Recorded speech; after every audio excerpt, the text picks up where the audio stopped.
What's going on, fellas? Now today we're going to be reacting to the complete history of Pennywise, horror history.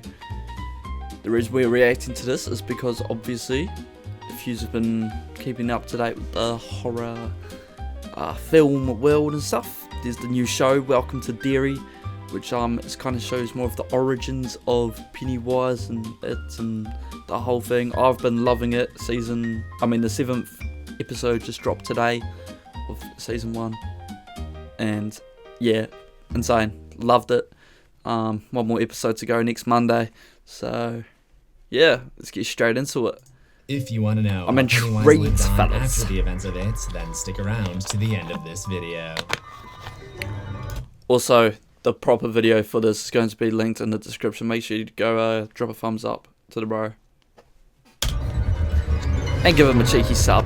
Hello and welcome to Horror History. My name is Professor G'day. CeeTwo's World, also known as Shaggy, also known as Emo Abraham Lincoln, and in today's lesson we'll be discussing one of Stephen King's most iconic monsters, Pennywise, also known as It, also known as the Deadlights, also known as Robert Gray. Stephen King hasn't really gone on record about his inspirations for It, causing some to believe that the events of the 1986 novel actually happened. On the other hand, actual intelligent people drew comparisons to a serial killer, John Wayne Gacy, a birthday clown in Chicago during the 1970s who did unspeakable things to more than 30 victims. He would later stash the kids in the crawl space of his basement, not so different from Pennywise's penchant for dragging his victims' corpses into the sewers below Derry, Maine. Pennywise in the movie is depicted as one of the forms of a shape-shifting creature known as It, who resided in a lair at the bottom of Derry's sewage system for hundreds of years. But in the novel, it's much more than that. So let's travel back to the inception of It over 1 billion years ago.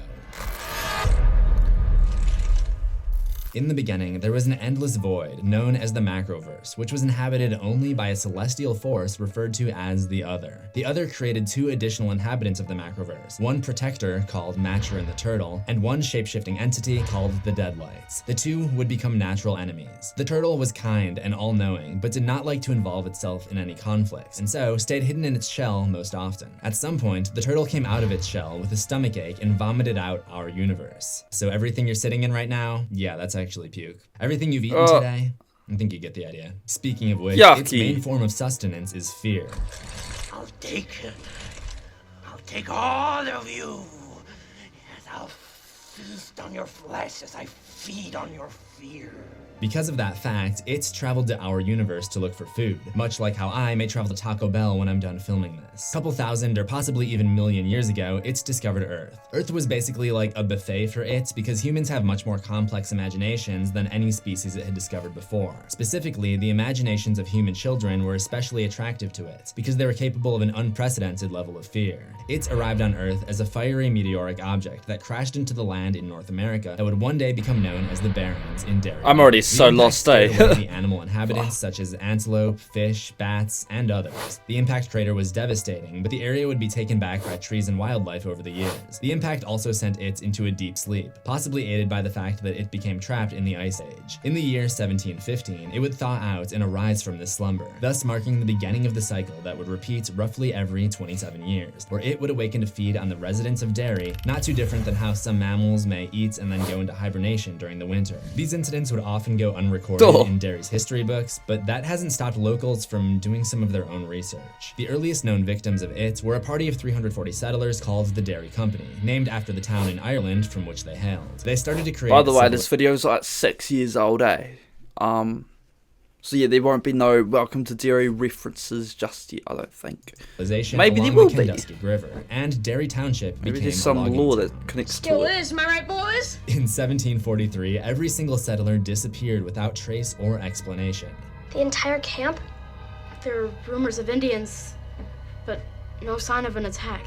The town was left deserted, other than one single house that burned down in the same spot where Georgie Denbrough would be killed 300 years later. I'm guessing all of these settlers were eaten by It because she had taken such a long nap after crashing on Earth and probably woke up especially hungry. Shortly after Derry Township was rediscovered, the town was reestablished, and the canal was built for easy access to the Kenduskeag River. It seems to be about this time that It starts experimenting with using the form of a clown. A picture from Will Hanlon's album, dated to the 1700s, shows a funny-looking man juggling bowling pins on the street near the canal. He wasn't wearing makeup, but he did have the recognizable tufts of hair. The next known event is in 1851, which is 4 27-year cycles after the disappearance of the settlers. It targeted a man named John Markson, likely using the power of the deadlights to possess him and to do his bidding. It seems that humans who looked directly into the deadlights are put into a trance-like state where they're controlled by it. John poisoned his entire family, then killed himself with a white nightshade mushroom. Keep in mind that having someone else do its bidding doesn't benefit it directly, but what it does do is instill fear in everyone involved, making them more delicious meals for Pennywise. It's basically the equivalent of putting those little sauce packets on your taco.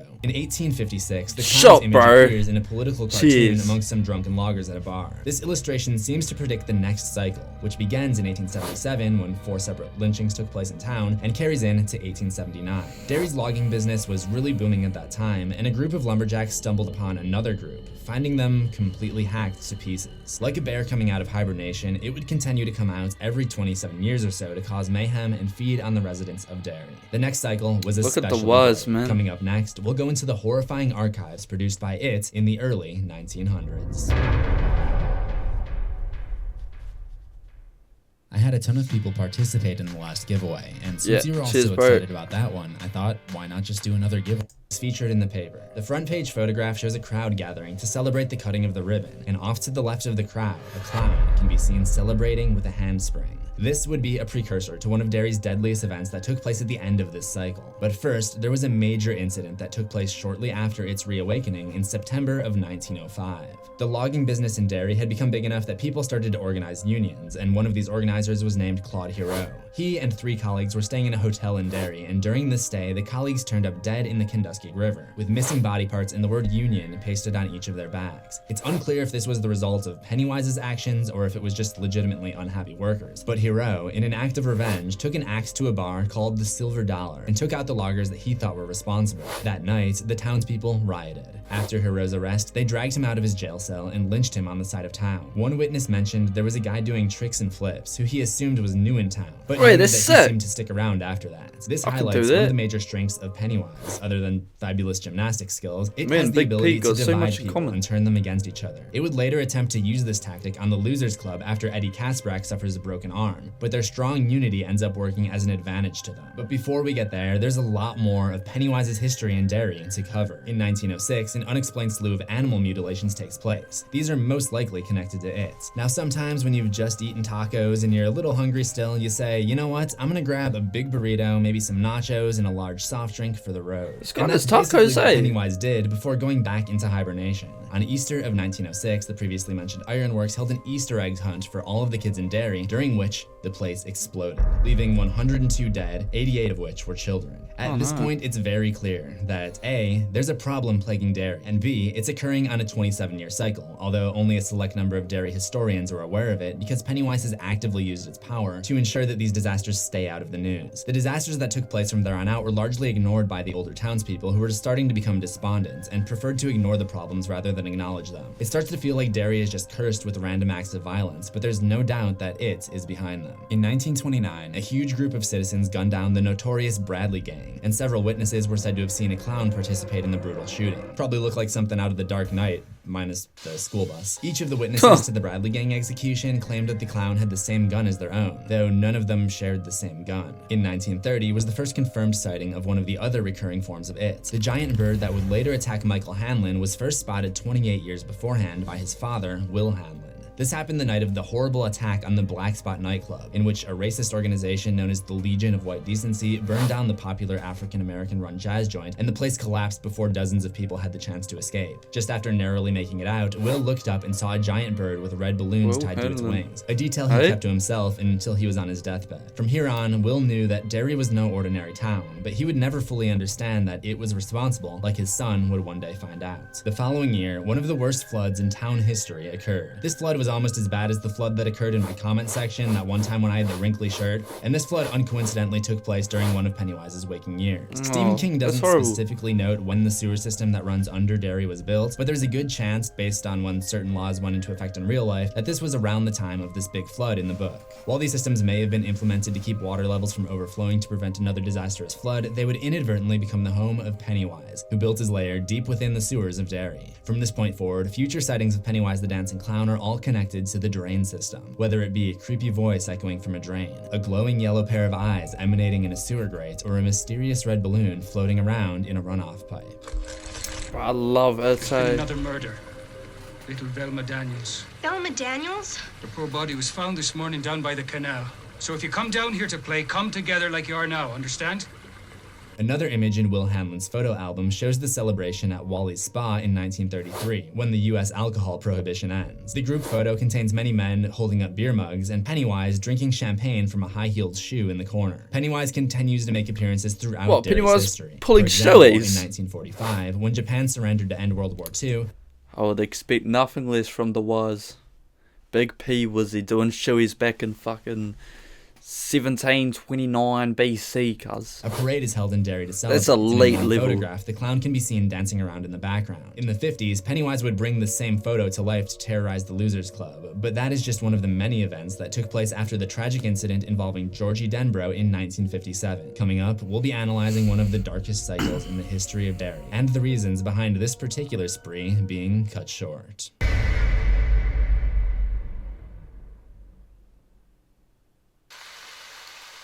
It was a rainy October day in 1957. Naturally, as a 6-year-old boy, Georgie Denbrough wanted to go out and play in it. He suited up in his yellow rain jacket and asked his big brother Bill to make him a paper boat. There you go. The boat was pushed along the gutter in the Derry Public Works drain system, which was managed by his father, Zach Denbrough. Then the boat began to pick up speed, and not wanting to lose it, little Georgie raced after, not knowing that he was rushing into his own watery tomb. He was unable to grab his boat before it washed into the sewer grate, where a man in clown makeup introduced himself as Mr. Robert Gray, otherwise known as Pennywise the dancing clown.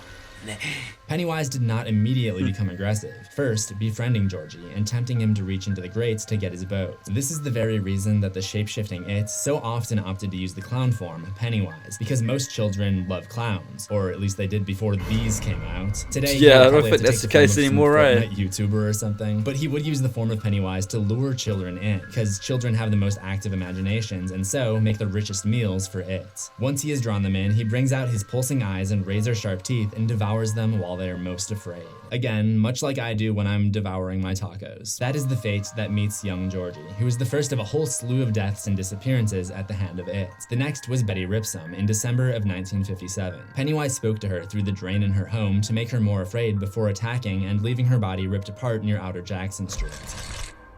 Don't tell me that. Whose sneaker is it? It's Betty Ripsum's.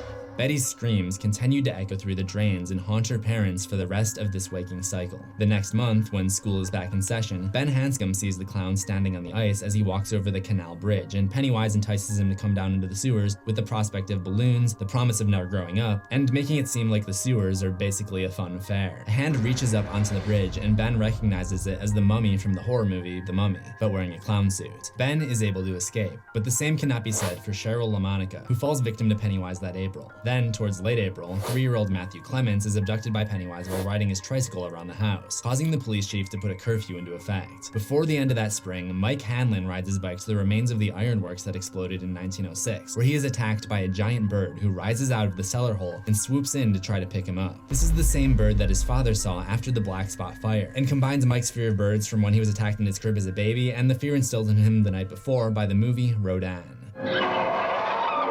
It reminds me of the sound my 8th grade English teacher used to use if you didn't have proper MLA Bloody format. hell. Mike is able to escape by cramming himself into the remains of the smokestack where the bird couldn't fit, and pelting it with tiles that were laying around. Mike feels like some kind of force was helping him throw the tiles harder, which I believe may have been the turtle. It was also around this time that Stan Uris had his encounter with it. He had been birdwatching in the park near the Standpipe, a water reservoir that some kids had drowned in the 1930s. He hears a loud noise and realizes that the door at the base of the standpipe had been blown open. He walks over to investigate, and he hears carnival music echoing through the dark. Squishy footsteps approach him. Stan calls out to ask who's there and gets the response, the dead ones. Before he escapes, he sees the figures of the drowned kids with purplish black jeans and orange pom-pom bows. I haven't seen the Stan's original friend ones, Eddie eh? Kasprak has a similar experience with it. Definitely Eddie need would to. sometimes play around the train yard, and one day, a hobo with leprosy climbs out from under the porch of an abandoned old house, number 29, Niebold Street. Eddie is a hypochondriac, so this has a major effect on him. It uses this fact to her advantage when coming up with a form to scare Eddie. One day, Eddie decides to check under the porch to make sure nobody's waiting for him in there and sees it in the form similar to the hobo, but now crawling with disease and wearing the silvery clown suit. The leper introduces himself as Bob Gray and crawls out from under the porch to chase Eddie away. Despite these 4 victims escaping, Pennywise would continue to haunt them in their dreams. One night, when Eddie is going to bed, he hears the leper whisper,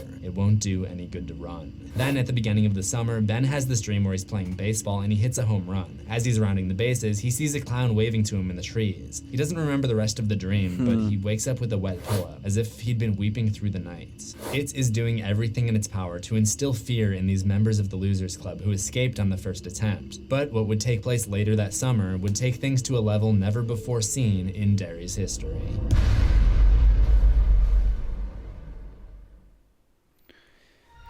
Mate. Ever since the death of his younger brother Georgie, Bill Denbrough has been having a lot of disturbing thoughts. In June of 1958, Bill would go into Georgie's room to look at his photo album, and under the influence of it, Georgie's school photo winks at Bill and tells him, "See you soon." Bill drops the book and blood drips out of the pages, but Bill's parents would not be able to see the blood like the kids of Derry can. This kicks off Pennywise's busiest month yet. Another boy goes missing, this one named Edward Corcoran. Edward was fleeing from his abusive father and decided to sleep in the park by the canal where somebody grabs his ankle. It takes on the form of Edward's dead brother, Dorsey. When Edward ran, it took the form of the creature from the Black Lagoon. The last thing he sees is the creature's eyes going white and a light leaking through the fins on its head. This was most likely Edward attempting to process the dead lights. Shortly after, Mike Hanlon finds Edward's knife near the spot that he died. He hears a splash come from the canal and sees something moving inside of the pipe. Mike runs away, but he has a feeling that someone is chasing him all the while. He would go on to share his experiences with the rest of the Losers Club, who would also explain their encounters. When Bill tells the story of his encounter with Georgie's photo book, Richie Tozier says that he wants to see the album as well. So Bill takes him over there, only to discover that Georgie's school photo is missing from the book. Instead, there's a photo of Old Derry, somewhere near the canal, and Bill and Richie see themselves as a couple of sailors on the sidewalk. The picture begins to move, and Pennywise pops out of the canal, but he has the face of Georgie. See, these deepfakes are getting way too good. Oh wait, wrong century. At this point, the real Bill Denbrough reaches into the photo before Richie pulls his arm back out to safety and closes the book. Bill's hand is bleeding. This scene foreshadows the final confrontation with Pennywise. Bill and Richie have always been the ones to directly confront Pennywise. An important distinction is that they aren't the only ones to fight back, but they are the only two who are willing to take the fight to its domain. This incident also marks the first time that Richie starts to realize that it is a monster with supernatural properties, rather than physical ones. Bill and Richie would once again take the fight to Pennywise's domain when they decide to go to 29 Neibolt Street to investigate Eddie's story about the leper. They climb into the basement, and this time, it takes the form of the teenage werewolf that Richie saw when he and a few others went to the movie theater. I feel like I would just start laughing if my worst fear just kept turning into these cheesy 50s horror movies. I mean, I can just imagine, oh no, please don't kill me, and then the monster turns into like this guy. I'd be cracking up, but I'm pretty sure it was scary at the time. Bill brings his father's gun, but what ends up hurting Pennywise more than the gun is Richie screaming at it in his Irish cop voice and throwing sneezing powder back at it. This is because it operates on belief. Just as their fear of it makes them juicier targets, their confidence and childish humor can be used to fight back against it. By using the voice of an authority figure and attacking the werewolf with something that he believed would work, he's fighting it with the strongest weapon he has, his imagination. Imagination.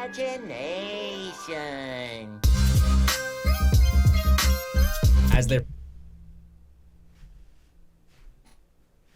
No way SpongeBob is the wisest kryptonite. right away on Bill's bike, the clown comes after them, wearing the same Derry High School jacket that the werewolf had on moments before. It's not really clear in the book if he's also wearing the clown suit or if he's just naked under the jacket. Actually, I think I'll just try not to think about that. When they look back later, Pennywise has disappeared, presumably taking refuge in the storm drain. As we get into late June, Pennywise claims a new victim, Veronica Grogan, a 4th grader at the Neibolt Church Street School. Veronica would be one of the voices that Beverly Marsh hears coming out of her drain later that week, along with the other victims like Matthew Clements and Betty Ripsom. The drain spouts blood at her, but like the blood from Georgie's album, her father is unable to see it. It tells Beverly that she'll die if she tries to fight, and then the sink erupts with blood once again. The last incident of June occurs when Richie Tozier is fleeing from some bullies and dips into the park at City Center, where there's a statue of Paul Bunyan used to commemorate Derry's beginnings as a logging town. The statue comes to life and stares Richie in the face, threatening to eat him. Moments after he runs for it, Paul Bunyan destroys the bench that Richie had just been sitting on with his giant axe. At the time, Richie chalks this up to being some kind of bizarre dream, but he would later realize that this was one of the many forms of it. Not much happens in the first couple days of July, outside of Eddie Kaspbrak momentarily having a vision of a piranha wearing orange pom-pom buttons while playing in the Barrens. The slow period is likely because it is preparing to feast on a day when Derry's children would be out in droves. July 4th, also known as American Independence Day.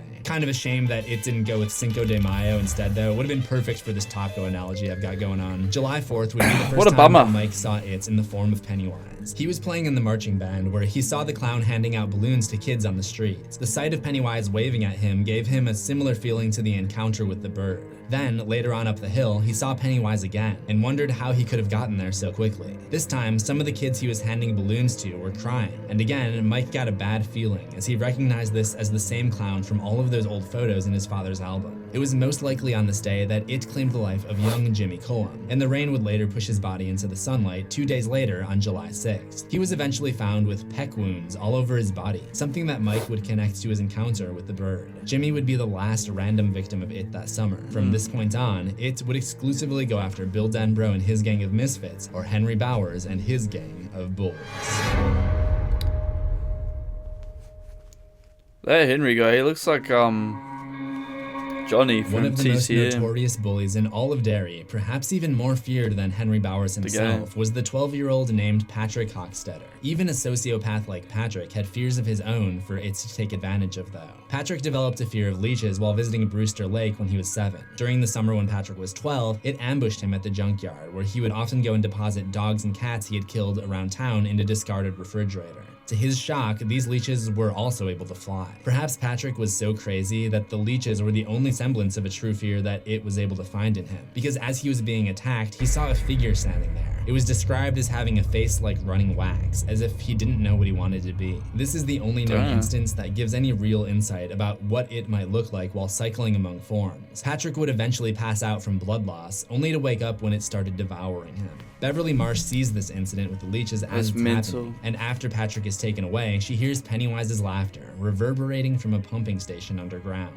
4 hours later, she brings all of her friends to investigate, where they find a message written inside the fridge in blood. "Stop now before I kill you all. A word to the wise from your friend, Pennywise."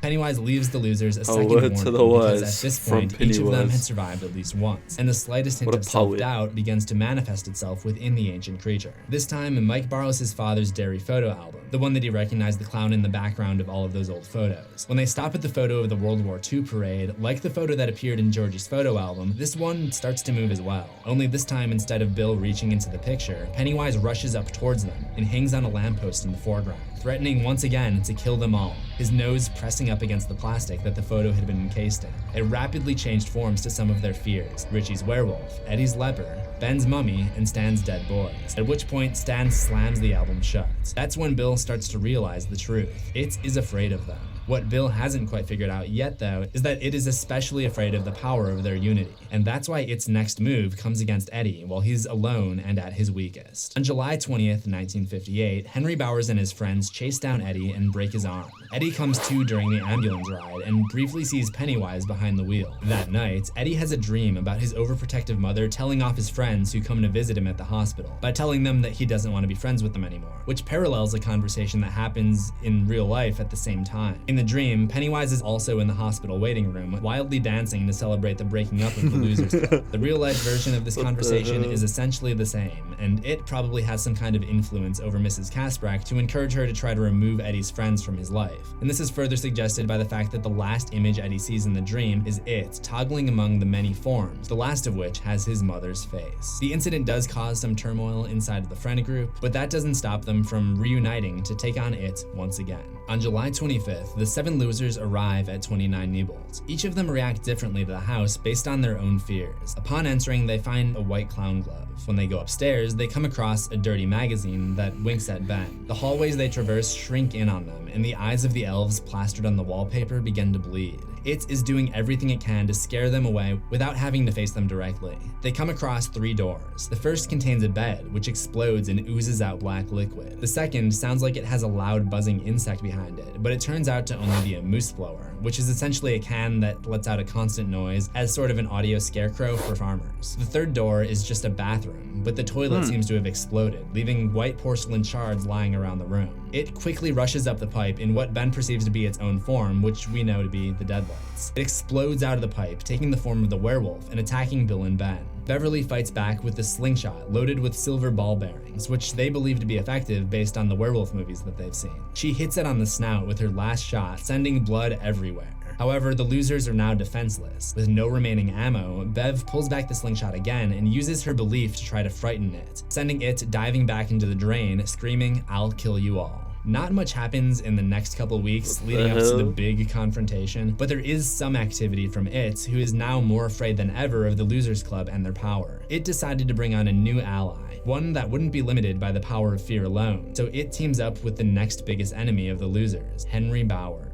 After losing the switchblade that Henry had attacked Ben with on the last day of school, Henry needed a new weapon. In early August, he saw some red balloons tied to his mailbox, the faces of the losers on each balloon. The balloons popped and the mailbox swung down to show him the package. It was a knife. The return address simply said, Robert Gray. After this, Henry started hearing voices from the moon, commanding him to kill his father, then telling him to get Victor and Belch to help him go after Beverly Marsh. They end up chasing the losers down into a pumping station in the Barrens, which is connected to the sewer system where it lives. Victor and Belch reluctantly go down there with Henry. I personally think that it senses their reluctance and decides to take them out, first using the form of Frankenstein's monster to decapitate Victor, then tearing Belch's face in half when he tries to fight back. Henry goes on after the losers, leaving Belch to die at the hands of it. The losers attempt to find its lair, letting Eddie lead the way with his impeccable sense of direction. They are cut off, however, by it in the form of a giant eye, resembling the monster from a movie that Richie had seen called The Crawling Eye. Gotta admit, that one actually sounds kinda scary. Each of them is grabbed by one of the eye's 6 tentacles, besides Eddie, who pretends that his asthma aspirator is battery acid and sprays it in the eye to help drive it away. Next, they're attacked by the giant bird form, but Stan uses his extensive knowledge of birds to determine that it isn't a real bird, and the fact that Stan doesn't believe in it weakens the monster once more. The 7 make it to a door containing the lair of it, a cathedral-like chamber covered in spiderwebs. It is here that they encounter the true form of it, an endless hairy crawling form composed of light that their human minds can only interpret as a giant spider. So that's what they all see it as, much to the dismay of television audiences of the 90s. It goes after their leader, Bill, launching him out of his physical body for a mental confrontation on what Stephen King describes as the ballroom floor of eternity. The turtle catches Bill and tells him he takes no stand in the conflict, that Bill must fight on his own. Then Bill uses his mind to engage in something known as the ritual of Chud, then cries out the line, he thrusts his fists against the posts and still insists he sees the ghosts, a phrase that was supposed to help him overcome his stutter. Bill uses his faith in all of the childish things he believes in to mentally grab onto its mind and push himself back towards the real world. It screams at Bill to let go as he rejoins his circle of friends in the real world. The spider flees into the depths of her lair, and Eddie tells them he could all hear it and that it was dying.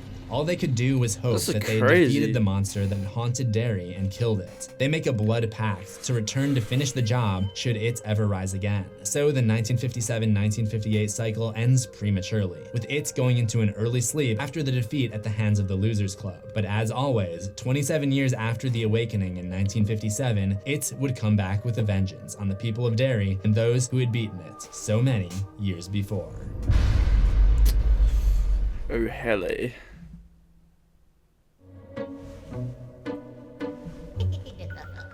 In July of 1984, a festival is held to celebrate the anniversary of Derry's Canal. At the festival, there's a little dispute between 2 parties. On one side, there are 3 guys, Steve Dubé, John Garton, and Christopher Unwin. They're harassing a homosexual couple, Don Haggerty and Adrian Mellon. The initial dispute is broken up by police, but they have another confrontation later, where Garton and Dubé throw Mellon off of a bridge, where Pennywise the Clown waits below.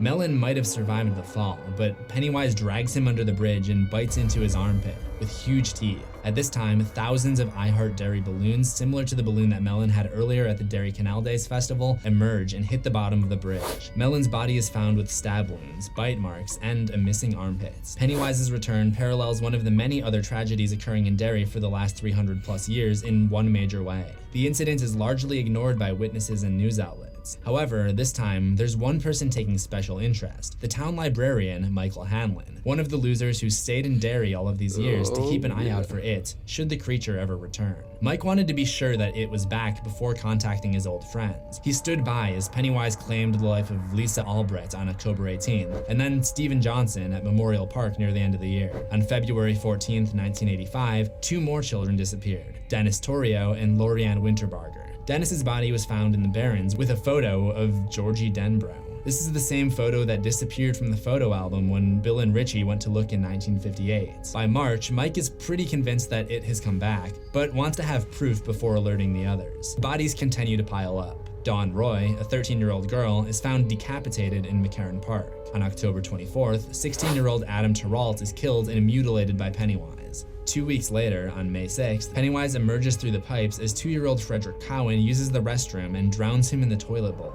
His mother was outside, and she heard screaming, repeated flushing of the toilet, and laughter that didn't sound human. When she found her son, she had to be taken to a mental hospital in Bangor.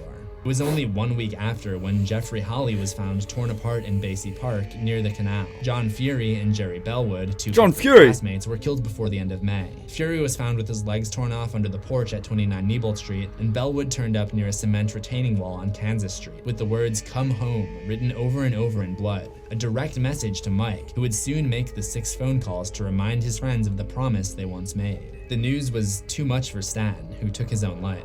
In the meantime, Itz would also be calling back an old friend. Henry Bowers, who was sitting in Juniper Hill Mental Asylum, began hearing— And that Stan fella committed suicide. His uncle was his uncle was in the new Welcome to Derry show.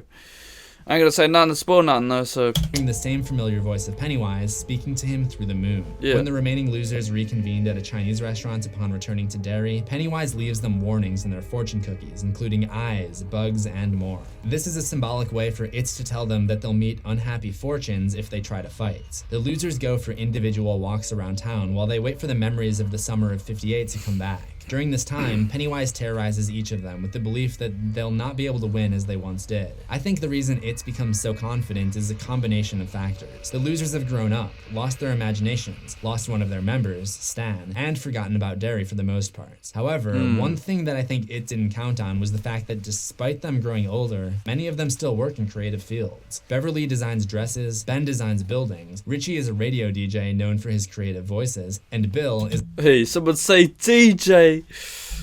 DJ CeeTwo. Someone book me. is an author of fiction, a concept that those people who think Pennywise is real don't seem to understand. Each of the losers goes somewhere that they used to spend time at in Derry. New Strictly 2025 mix out on SoundCloud. 110 minutes of straight drum and bass doubles that will make you never want to listen to the genre ever again. Because they're shit. It's the library where Pennywise taunts taunts him from the landing. Excuse me, sir. Do you have Prince Albert in a can? You do? Well, you better let the poor guy out. I love that part. It also scared Ben using the form of Dracula and taunting him about the death of Stan. Before disappearing, it leaves behind a balloon with a message: "Have a good day. Tonight you die." In the movie, Pennywise spends more time warning the losers that they should get out of town, which I don't really find to fall in line with the character so much, because in the novel, it comes back and wants revenge on those who bested him. So it wouldn't really make sense for him to lure them all back and then make them leave again. Eddie takes his walk down memory lane not down memory lane, because that probably isn't a real place, but rather down West Broadway, where he comes upon the Tractor Bros truck depot, or at least what's left of it. This is where all the kids used to play baseball. Eddie sees a leper version of Belch Huggins climb over the fence, and then the canvas squares that they used to use as bases fly into the air and take after him. Tony Tracker, one of the co-owners of the depot, comes out of the ground at home plate. Eddie also sees a zombie version of his childhood crush, Greta Bowie, and of Patrick Hochstetter. Beverly goes back to her old apartment to see if her dad is still there, but a woman named Mrs. Kirsch has taken up residence and invites her in for tea. Mrs. Kirsch starts lying before her eyes before dropping the fact that her father was Robert Gray. Now this is where the new show was so sick, man. You just need to watch it. You know all about this character. Also known as Pennywise the Dancing Clown. Bev also realizes that the tea she's drinking tastes like crap from the sewer, and it is at this point that Sis snaps. That meme's probably gonna be so outdated by the time this video even comes out. Mrs. Kirsch turns into a witch and chases Beverly out as the whole place turns to candy like the house from Hansel and Gretel. As she runs out, she hears her father's voice call out, but when she turns back, she sees the clown holding the detached leg of a child. There's also a balloon with the words, "It Came From Outer Space," the name of a horror movie from the 50s that also works with the origin of It, from It, by Stephen King. Well, I could probably go on about how many times I've had an issue trying to distinguish the monster It from the word It. Let's instead move on to Richie Tozier. Richie goes back to City Center, where the Paul Bunyan statue turns into Pennywise holding two balloons, one reading Richie Tozier's All Dead Rock Show. Pennywise tells him that the eye is waiting for him below, a reference to the crawling eye that they encountered on their first trip to the sewers. He looks back up, and the clown has been replaced by a Buddy Holly statue. And looking back on it now, it's interesting to note that Pennywise the clown looked just like Buddy Holly roughly 9 years before anyone knew who Rivers Cuomo was. Richie feels a sharp pain in his eyes, possibly a connection to the smoke in his eyes during the smoke hole ritual that they did as kids. He blinks his contacts back to normal, and yes, this is me blinking for all you people who comment and say I never blink. And everything goes back to normal, but he still hears Pennywise's laughter in the back of his head. Late that night, it takes the form of Victor Chris to break Henry out of the mental asylum. Victor's body still has the voice of Pennywise though, and he explains that Henry must kill the losers, because Henry can hurt them regardless of if they believe in him or fear him. In order to escape, they must first get past one of the Juniper Hill guards, John Coons. It first attacks him using the Pennywise form, then turns into a giant dog, which is a Doberman just like the guard dogs at the asylum, and mauls Coons to death. That night, the losers reconvene at the library, where it taunts them with strange visions, including one of Stan's 11-year-old head, which is stuffed with feathers, possibly a reference to the often used bird form of It. I finally made it, guys. I'm in the deadlights now. And you know what? It's true what they say. We all float down here, and you will too. In fact, they all float. His eyes open, and they are the eyes of Pennywise. The head bursts, leaving behind a mess of blood. The losers decide to call it a night, but Henry Bowers has other ideas. Henry ambushes and attacks Mike, who's wrapping up at the library. Then, while prowling the streets at 2 a.m., he sees a sewer grate with a balloon tied to it. Don't waste your time on Henry, because the voice inside his head tells him that a ride has been sent for him, and a 1958 Plymouth Fury pulls up. Now, I know this isn't an episode of Things You Missed, this is horror history, but let me give you a freebie anyways. The car matches the description of Christine from another Stephen King book, Christine. The driver of the car was a zombie version of Belch, who doesn't speak the entire car ride until the end, when Pennywise's voice comes out of his mouth and tells him to shut up and get the losers. I can only imagine what kind of review Henry would have left on Zombie Uber. Henry would go on into the hotel and manage to injure Eddie Kasprak, just as he did in 1958. But in 1985, It had one more trick up her sleeve that none of the Losers Club would have seen coming before the final showdown.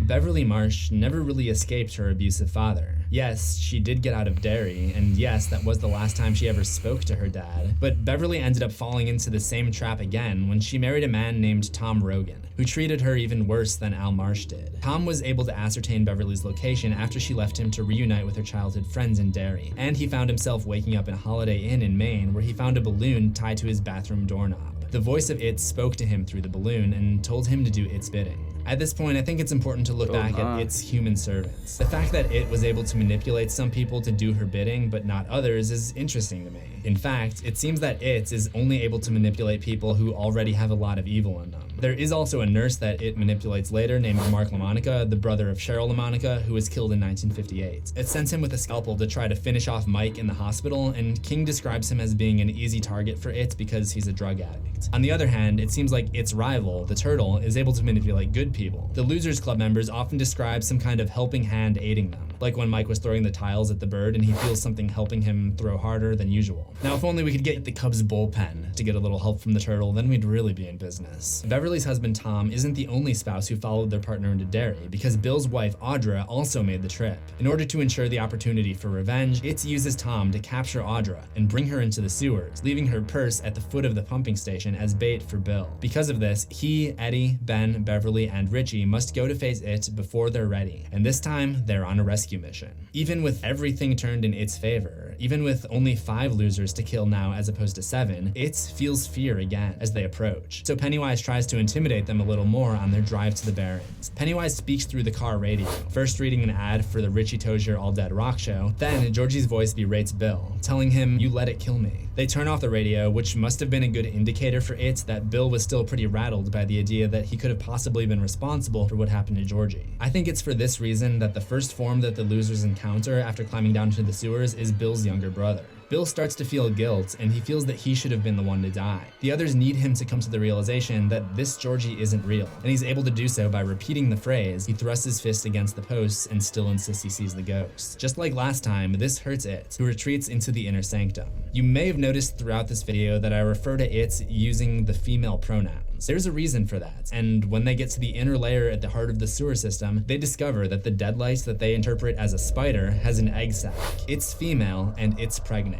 Though I do have serious questions about who in their right mind would have actually knocked it up, but actually, let's try not to think about it. Once again, it goes for Bill, which if you think about it makes sense. He's the leader. He's probably the biggest threat to it, seeing as how he became a writer, and he's still flowing with creativity, and it's his wife that has been captured, so he's the most motivated. Just like when they were young, Bill leaves his physical body and enters the void. It tells him that the turtle is dead and won't be able to help him this time, which he doesn't believe at first, but later concludes to be true when they pass by the turtle's empty shell. Bill tried to mentally seize its tongue like he had during the ritual of Chud when they were kids, but this time he misses its grip and drifts deeper into the void. In the physical chamber, Richie realizes something is wrong and confronts the spider using his Irish cop voice. Richie is then whacked into the cosmic void as well, and he's able to successfully engage in the ritual of Chud. Richie takes Bill's hands and threatens to kill it if it doesn't bring them back to the real world. They almost lose their grip on it, but they're able to safely get back to their physical bodies. Just before they arrive, Eddie is trying to hurt the spider with his aspirator just like he did in 1958, but when it comes back to the physical body of the spider, it bites down and rips Eddie's arm off before retreating into the dark depths of the lair. This time, Richie and Bill don't want to let it get away again.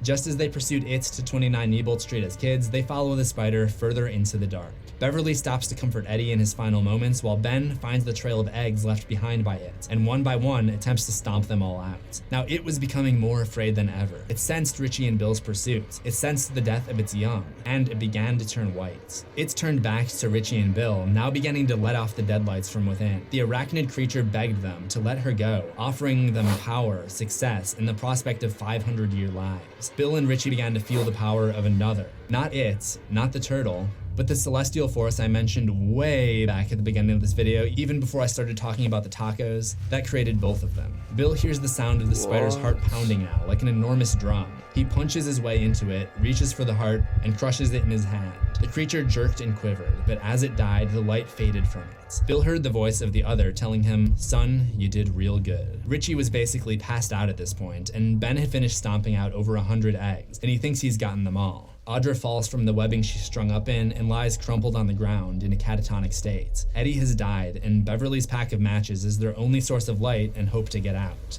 Meanwhile, a huge storm brews above them over Derry, and the flood that would ensue is a metaphorical washing out of all of the bad history that the town had endured over the 300 or so years of its existence. The flood would end up destroying much of Main Street and any buildings near the canal that were swept away. The losers were able to climb directly out of the destroyed sewer pipes to the street above. As they left Derry, their memories of everything that had happened between them and it began to fade once again. But this time, even Mike, who was still recovering in the hospital, would lose his memories of the horrific occurrences that took place in and under Derry, Maine. At this point in the story, it is widely believed that it, the creature that had caused so much pain and taken so many lives, was dead. However, some might say that simply isn't true. Stephen King would go on to write many more novels that either take place in or reference the town of Derry. Some of them seem to imply that the battle with the Losers Club in 1985 was not the end of Pennywise. Oh shit.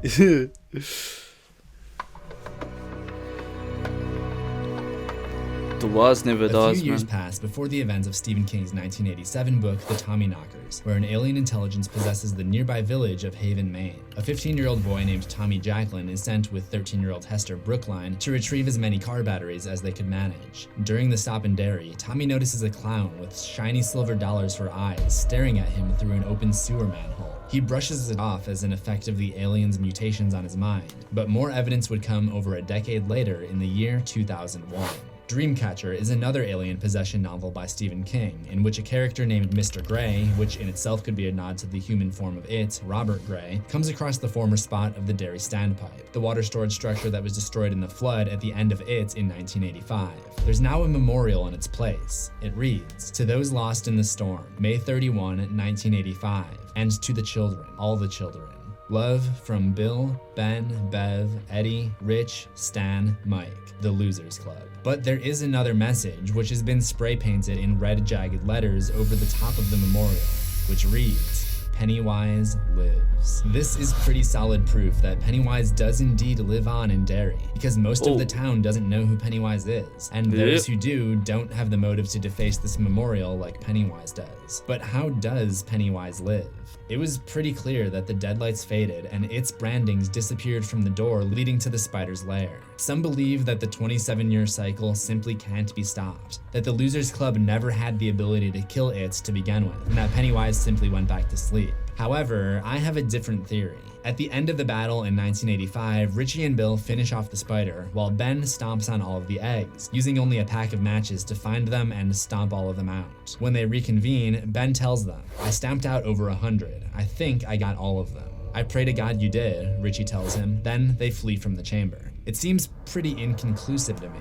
There's even a thought Ben has earlier as he's stepping on all of them. How many? How many eggs? Didn't I read that spiders can lay thousands or millions? So I would theorize that at least one of these eggs went unnoticed, and it was reborn into a new physical body. This new it would also have the shape-shifting ability, and thus would also be able to take the exact same form as Pennywise. It also makes sense for the new it to use this form again because it seems to know all about things happening in Derry and would be able to pick up on the idea that the kids in town are scared of this clown. There's one more possible piece of evidence that Pennywise lives in Stephen King's 2014 book, Mr. Mercedes. This one doesn't take place in Derry, but rather in Cleveland, Ohio, where a serial killer wears a clown mask to conceal himself. One of the characters compares it to the TV movie about the clown in the sewers. He's talking about the TV miniseries adaptation of it that came out in 1990. So apparently this adaptation also exists in Stephen King's universe, but you'd have to think that in order for that to be possible, someone somewhere had to have seen the real Pennywise and been inspired by it. So I think this is another piece of evidence that Pennywise is alive, probably as one of the forms of the new it after the events of the novel It.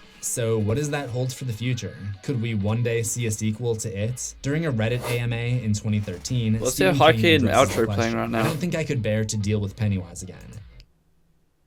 That's his Too video. scary, even What? for me. So maybe we'll continue to see Pennywise lurking in the shadows of some of King's future works, or maybe he'll change his mind after seeing how much people love the 2017 and 2019 adaptations of It. Let me know what you think in the comments. Click the playlist on the left to see the complete history of some other characters from It. Well, that was very incredible. I'm very lost at some parts, but I'm definitely going to have to go back and watch the actual original series from way back in the day. But yeah, I can't wait until the next one's up, and the next episode's up on Monday, which is another week away. But that's brilliant. Make sure go check out CZ's World.